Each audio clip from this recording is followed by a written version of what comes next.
Bom, então só para finalizar o que faltou da aula de hoje, né? Vamos comentar sobre refrigeradores.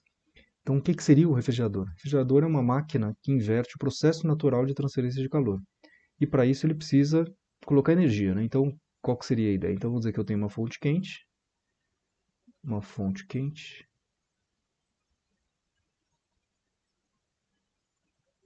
e eu tenho uma fonte fria.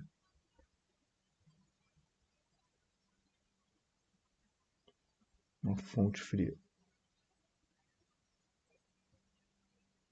Então, o processo natural, qual que é? A temperatura, então essa fonte quente vai ceder calor para essa fonte fria, certo? Esse é o processo natural, que a gente chama, é o processo espontâneo, tá? Esse é o processo espontâneo. O contrário não acontece na natureza, tá? O contrário não vai acontecer. Imagina o que seria o contrário. Vamos dizer que eu tenho aqui numa mesa gelo, temperatura de 0 graus Celsius, e eu tenho um ambiente aqui, né? Incluindo a mesa, sei lá, 20 graus Celsius. O que acontece naturalmente? O que acontece é que o ambiente vai ceder calor para o gelo, e o gelo vai derreter e vai chegar depois de um tempo a temperatura de 20 graus Celsius. Tá? Vai virar água, né? Água a 20 graus Celsius. O que seria então o contrário? O contrário seria que esse gelo a 0 graus Celsius cederia calor então para a mesa, né? De tal forma que o gelo ficasse, vamos dizer, mais gelado ainda, né? Mais gelado, então a temperatura do gelo baixaria então para menos 10 graus Celsius, e faria com que a mesa também congelasse, começasse a congelar. Tá? Então, isso é um processo que não acontece na natureza. Tá? O processo que acontece é simplesmente a temperatura, a fonte quente cede calor para a fonte fria. Então, a geladeira, ela inverte esse processo, né? Ela está invertendo esse processo, inverte o processo natural de transferência de calor. E como é que ele faz isso? Colocando trabalho, colocando energia. Para você inverter o processo natural, você tem que colocar energia. Então, deixa eu colocar aqui, a geladeira vai funcionar. Transferência de calor, então, da fonte fria para a fonte quente. E para acontecer isso, você tem que colocar trabalho, né? Trabalho, no caso, uma geladeira, vai ser um compressor elétrico que vai fazer com que aconteça esse processo, tá? Então, essa é a ideia. Então, aqui eu coloco também o que seria o refrigerador perfeito, o refrigerador ideal e o nosso refrigerador real, né? Então, o que seria o refrigerador perfeito? Onde o calor ele sai da fonte fria e vai para a fonte quente. Ou seja, isso não acontece. Tá? O calor ele sempre sai da fonte quente e vai para a fonte fria. Tá? Então, esse é o processo natural. Tá? Esse processo que a gente diz, a inversão, nessa maneira, ela não acontece. Esse aqui é um processo de condução de calor, é um processo irreversível. Tá? Nesse caso aqui, para que ocorra, para inverter o processo, você tem que colocar trabalho. E para colocar trabalho é exatamente esse caso, que é o refrigerador ideal que a gente vai discutir agora. Tá? Então, o calor, a princípio, pode sair de uma fonte fria, mas se você adicionar energia, ou seja, adicionar trabalho, né, um trabalho realizado por uma máquina, um refrigerador, para fazer com que esse processo ocorra. Tá? E aí a gente utiliza a primeira lei da termodinâmica para verificar que isso aqui está as relações de trabalho, calor aqui perdido e o calor, aqui no caso, o calor absorvido pela máquina. Aqui está dando calor absorvido pela máquina e calor perdido pela máquina, tá? Jogado na fonte quente. Tá? Lembrando que o refrigerador ideal é ele sem atrito, sem turbulência e todos os processos são reversíveis. Tá? Sistema fechado e tal. E aqui seria o refrigerador real, né? Então, na verdade, a gente não vai fazer nenhum exercício, nenhum exemplo sobre refrigerador real, mas então seria um caso onde o coeficiente vai ser um coeficiente de rendimento, ele vai ser vai ser menor, no caso, do que o refrigerador ideal que a gente vai discutir nessa aula, né? Então, como é que é feita essa conta, né? Lembrando, para uma máquina térmica, a gente calcula a chamada eficiência, né? E eficiência significa o quanto de energia é consumida pela máquina. Então, aqui, calor aqui no caso de uma máquina térmica, né? Quanto de calor de uma fonte quente é recebido e quanto efetivamente é transformado em trabalho. Tá? Então, quanto calor é convertido em trabalho. Essa é a lógica. E para um refrigerador, isso é chamado de coeficiente de desempenho. Tá? Esse é o coeficiente de desempenho de qualquer refrigerador.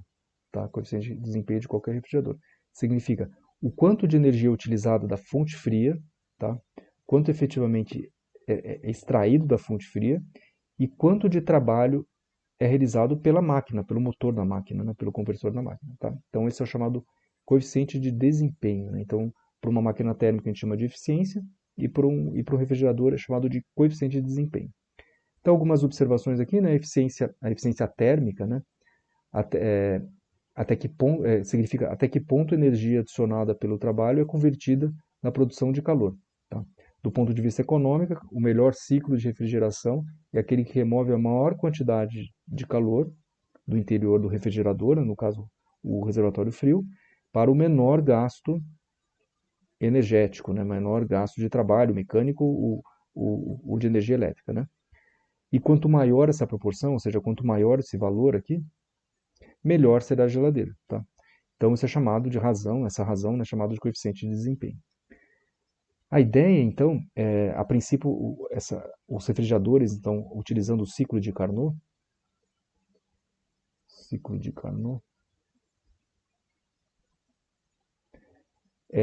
ocorre quando você inverte o processo. Tá? Você simplesmente inverte esse processo.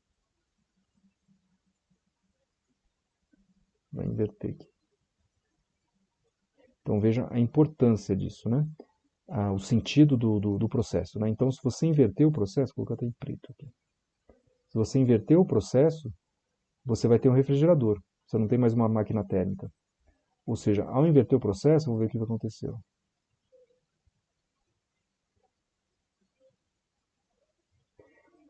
No ciclo de Carnot, o que aconteceu? Eu tenho aqui uma fonte quente, né? Fonte quente.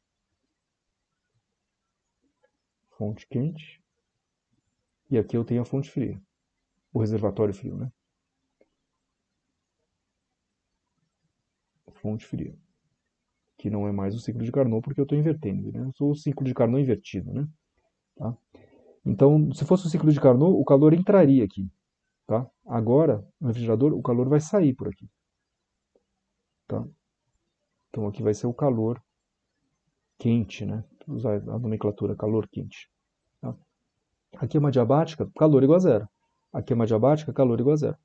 E aqui que eu tenho, no ciclo de Carnot, o calor saía para a fonte fria. Então, a temperatura aqui inicialmente era maior do que a fonte fria, então o calor saía. O que vai acontecer agora? O calor ele vai entrar.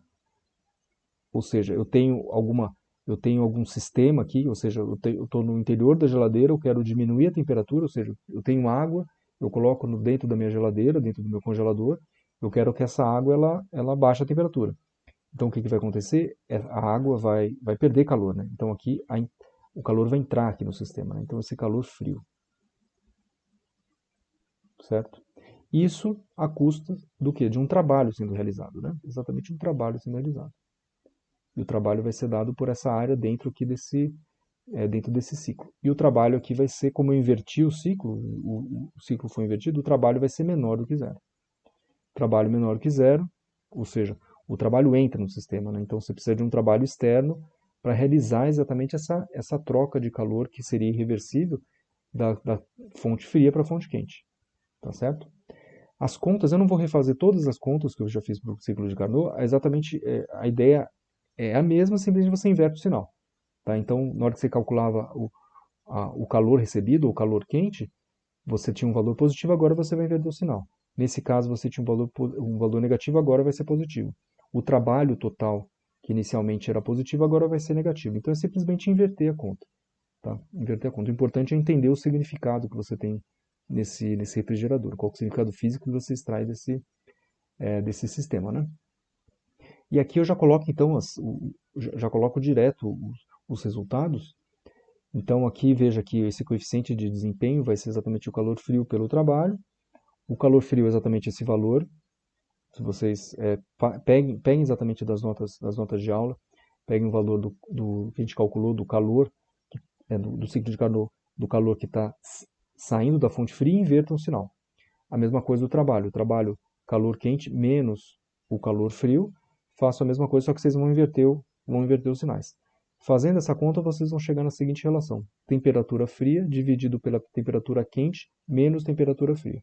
Então, esse é o coeficiente de desempenho. Então, veja que tem um KC de Carnot, né? Tá? Então, aqui é o K que vai valer para qualquer para qualquer refrigerador, e aqui no caso vai ser para o ciclo de Carnot especificamente. Então você vai ter um desempenho ótimo, né? O coeficiente de desempenho melhor possível, né? A gente sempre vai comparar então os refrigeradores reais com esse coeficiente de desempenho do ciclo de Carnot, né? Eu acho que eu não passei aqui, deixa eu ver, acho que faltou colocar alguns valores reais. Vamos ver se vai aparecer daqui a pouco. Acho que vai aparecer. Vai aparecer agora, né? Então, só alguns exemplos aqui, né? Então, vamos dizer que eu tenho a temperatura quente 20 graus Celsius, temperatura fria 0 graus Celsius. Lembrando sempre, a gente tem que fazer essa conversão, tá? Sempre temperatura absoluta, tem que fazer em Kelvin, tá? Aqui eu só coloquei os valores em graus Celsius, mas para fazer a conta, efetivamente tem que converter para graus Celsius, para Kelvin. Então, aqui de 0 a 30 graus, de 0 a 100 graus, de 20 a 40 graus. E aqui os coeficientes, né? Quais seriam os coeficientes de rendimento? K igual desempenho, né? Coeficiente de desempenho. K igual a 14, 9, 3 e 1. E para a gente fazer uma comparação com um valor realístico, né? Um ar-condicionado, por exemplo, tem um valor de coeficiente de desempenho de aproximadamente 2,5. Geladeira, aproximadamente 5.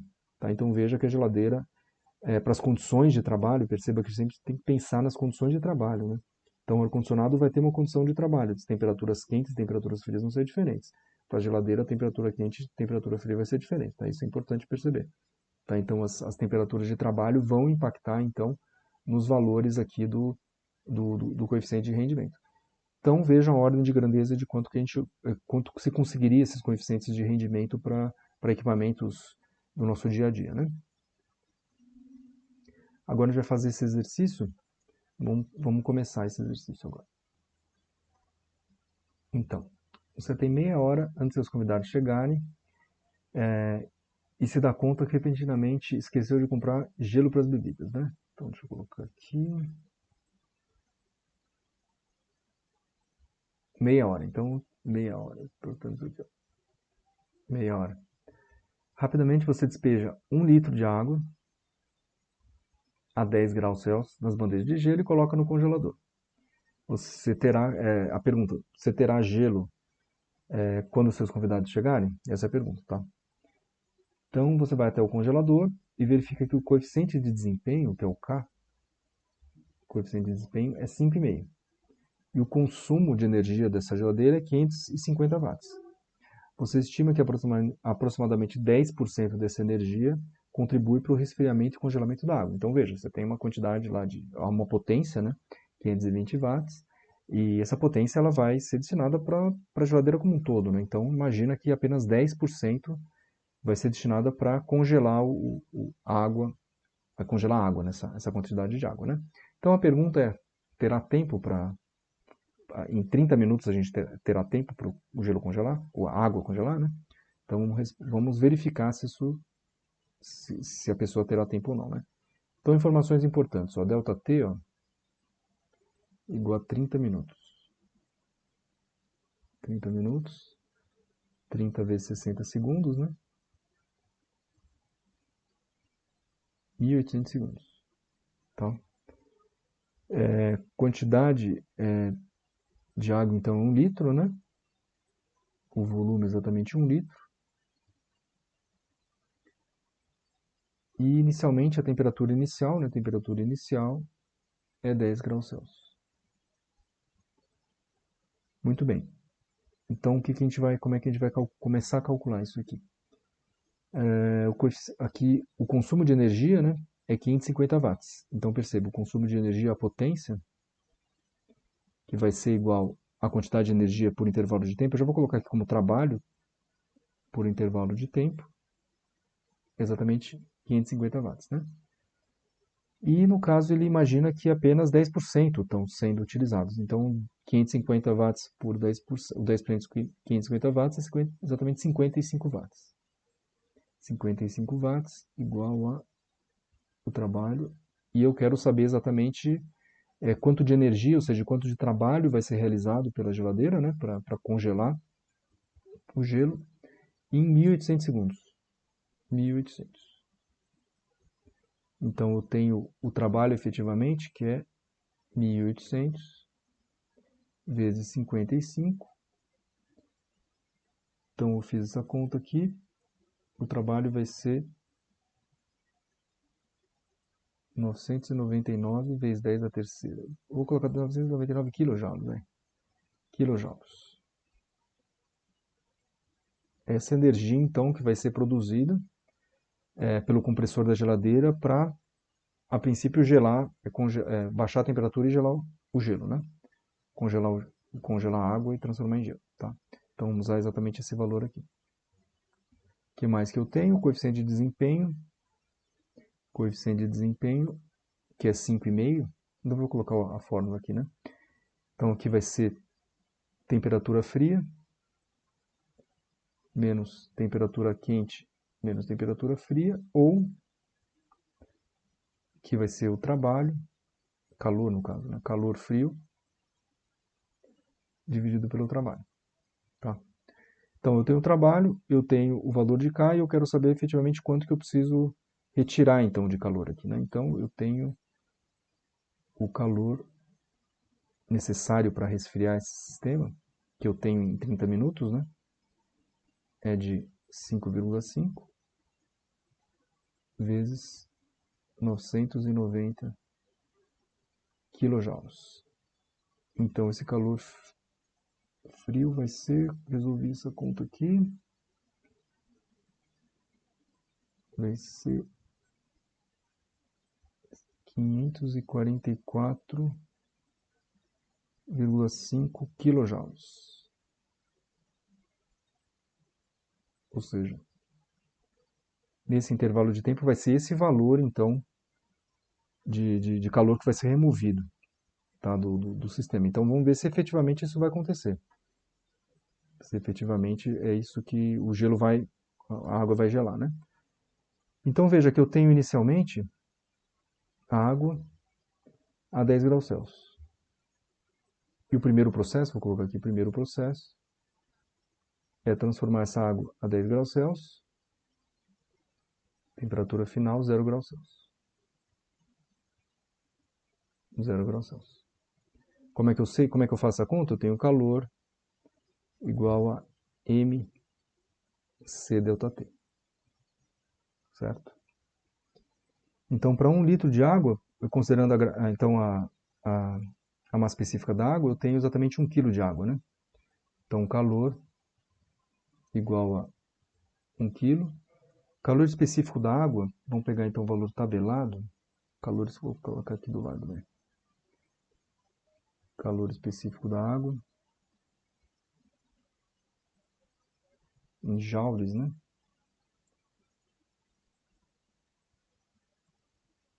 (4.186 joules por quilograma por Kelvin.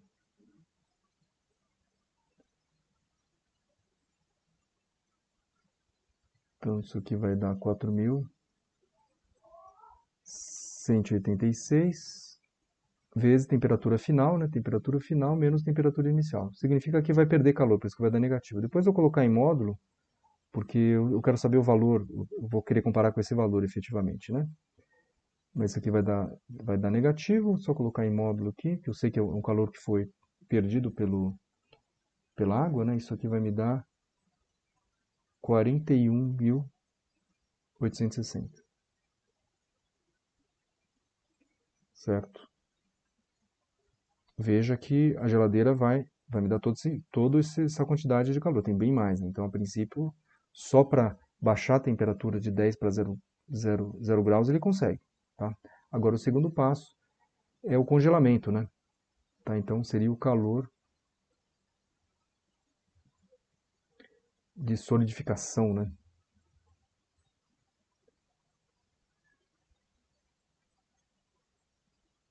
Que é dado, então, calor latente de solidificação, né? Igual a L vezes M, onde o L para água vai ser 333 quilojoules. Veja que é bem mais, né? Por quilograma. E aqui é a mesma história, né? Eu tenho 1 litro de água, o equivalente a 1 quilo, né? 1 vezes 333. Então, o calor vai ser exatamente igual. Seria negativo porque ele perdeu, né? Perdeu esse calor, mas então vamos colocar também a mesma história em módulo e tal. 333 quilojoules. Então, para concluir, somando então a quantidade de calor que eu tenho, então calor 1 mais calor 2, isso aqui vai me dar então 374,86 quilojoules. E quanto efetivamente de água, quanto efetivamente que a geladeira vai produzir de energia, vai ser 544. Então, sim, em meia hora vai ser possível efetivamente congelar esse 1 litro de água. Bom, fazer um exercício mais aplicado utilizando o ciclo de Carnot é o seguinte: temos uma máquina de Carnot que é projetada para realizar um certo trabalho W, né, por ciclo. O ponto importante aqui, ó, eu mudaria esse enunciado, colocaria um certo valor de trabalho fixo, né, e não simplesmente um certo trabalho. Colocaria um valor de trabalho fixo, independente de quanto que você modifica os outros parâmetros aqui para frente. Então, mas aqui só chama atenção que isso aqui vai ser fixo, tá? Um trabalho fixo por ciclo. Em cada ciclo, uma energia quente, né, na forma de calor, é transferida para a substância de trabalho, né, da máquina, que pode ser vapor d'água, esse tipo de coisa, a partir de uma fonte quente, que está a uma temperatura ajustável TQ. Tá? Então veja que eu posso modificar a temperatura da fonte quente. A fonte fria é mantida constante, tá? É a mesma temperatura. Temperatura fria 250 Kelvin. Essa figura aqui abaixo mostra exatamente então, ó, a quantidade de calor que vai ser recebida pela fonte quente em função da temperatura, tá? A temperatura em Kelvin, tá? Então você tem uma distribuição aqui, né? Uma distribuição não, você tem um gráfico da temperatura, né? Do calor envolvido em função da temperatura. Aqui a escala, então, isso aqui é 6 kJ, isso aqui é exatamente 6 kJ, valor 6 kJ. E pergunta, se a temperatura é ajustada para 550 Kelvin, qual é o valor do calor recebido? Tá? Então, temperatura 550 Kelvin, se você pegar aqui nessa escala, não está, né? 550 Kelvin, a gente não tem essa informação. Tá? Então, a gente não consegue extrair direto essa informação aqui do gráfico. Tá? Mas a gente vai ter que usar alguma informação daqui, né? Essa é a ideia. Então, vamos ver qual que é o ponto mais fácil de extrair essa informação, que é exatamente esse aqui, ó. Esse ponto aqui, ó. Eu tenho o valor aqui de 325 Kelvin. E aqui o calor é exatamente, ó, 1, 2, 3, 4 quilojoules, tá? Isso aqui está em quilojoules. Então, vamos pegar isso aqui para nos ajudar, né? A resolver o problema. Vamos ver como é que a gente resolve o problema. O importante é saber, então, que o trabalho vai ser constante, né? Então, vou colocar aqui, o trabalho vai ser constante, independente de como você modifica a temperatura quente. E eu tenho aqui, a gente pode utilizar, então, o ciclo de Carnot, né? A eficiência, né? Vou colocar epsilon aqui, né? A eficiência vai ser dado por quê? Vai ser dado pela 1 menos temperatura fria por temperatura quente, ou epsilon vai ser igual a 1 menos o calor, né, da fonte fria pelo calor da fonte quente. Calor da fonte quente. Certo? Então, o que eu vou fazer a princípio? Eu tenho essa relação e tenho também, como eu tenho o valor aqui do trabalho, que é fixo, eu posso escrever também, ó, trabalho dividido por calor quente. Tá? Posso escrever dessa forma também. Aqui não é esse negócio aqui.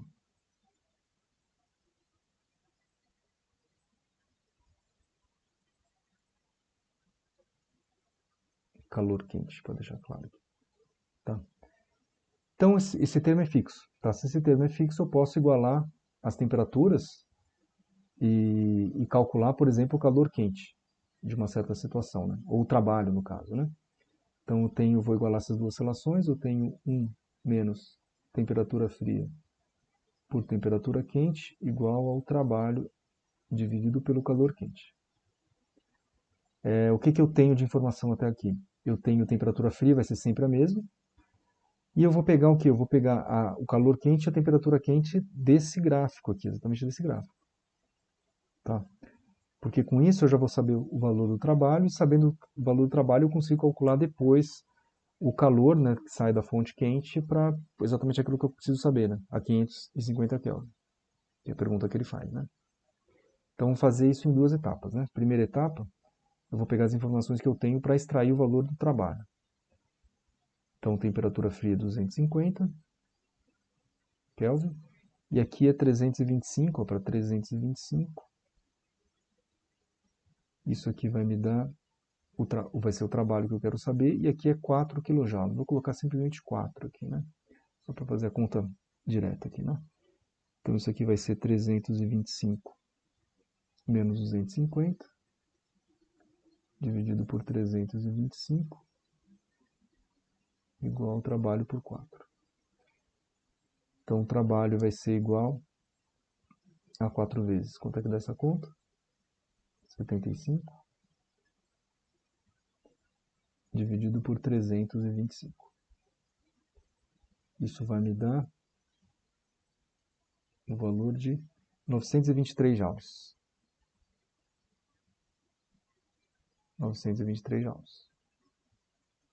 Como o trabalho é constante, vou colocar aqui embaixo, eu vou usar essa mesma relação aqui, ó, para calcular agora o valor do calor, né, do calor da fonte quente, à temperatura de 550 Kelvin, né? Então eu tenho aqui, ó, 1 menos 250 é fixo, dividido pela temperatura quente é 550,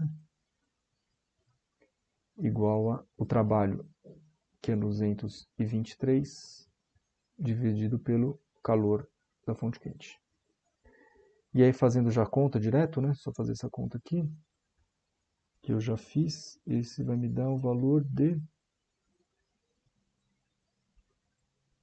Tô pegando essa conta aqui, vai dar 1.692 joules. Certo? Então esse vai ser o valor desse calor. Então veja que faz sentido, né? Se a gente tivesse a continuação dessa curva, aumentar a temperatura vai diminuindo exatamente o valor do calor. O que é esquisito, na verdade, veja que isso é um problema duas bolinhas, porque isso em geral, é um pouco contraintuitivo, porque se você pensar numa fonte quente, onde a temperatura aumenta, né? Se a temperatura aumenta, então vamos dizer que eu tenho uma temperatura aqui de 550, né? 550. Então aqui vai ser a isoterma, o calor é exatamente igual ao trabalho. Quando você aumenta a temperatura, sei lá, 700 Kelvin, vai aumentar exatamente o valor do trabalho e o calor envolvido. Tá? E esse aqui é exatamente o contrário, né? Aumenta a temperatura, diminui o calor. Então, o ponto fundamental para entender, o ponto fundamental é entender que o trabalho vai ser constante, né? Então é como se você tivesse algo no seguinte sentido. Vou fazer isso aqui.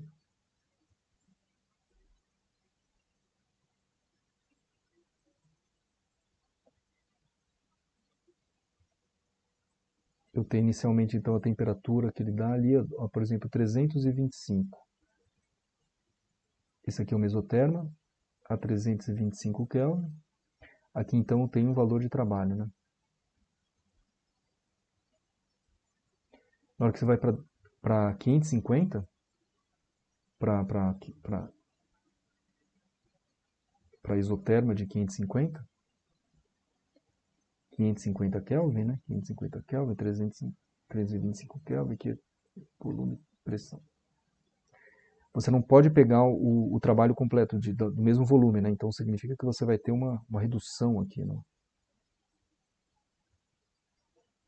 uma redução aqui no teu volume, para que os valores aqui do trabalho de 550 seja exatamente igual ao trabalho de 325, tá? Então essa é a sutileza de resolver o exercício e perceber efetivamente que o trabalho vai ser constante, tá? Então,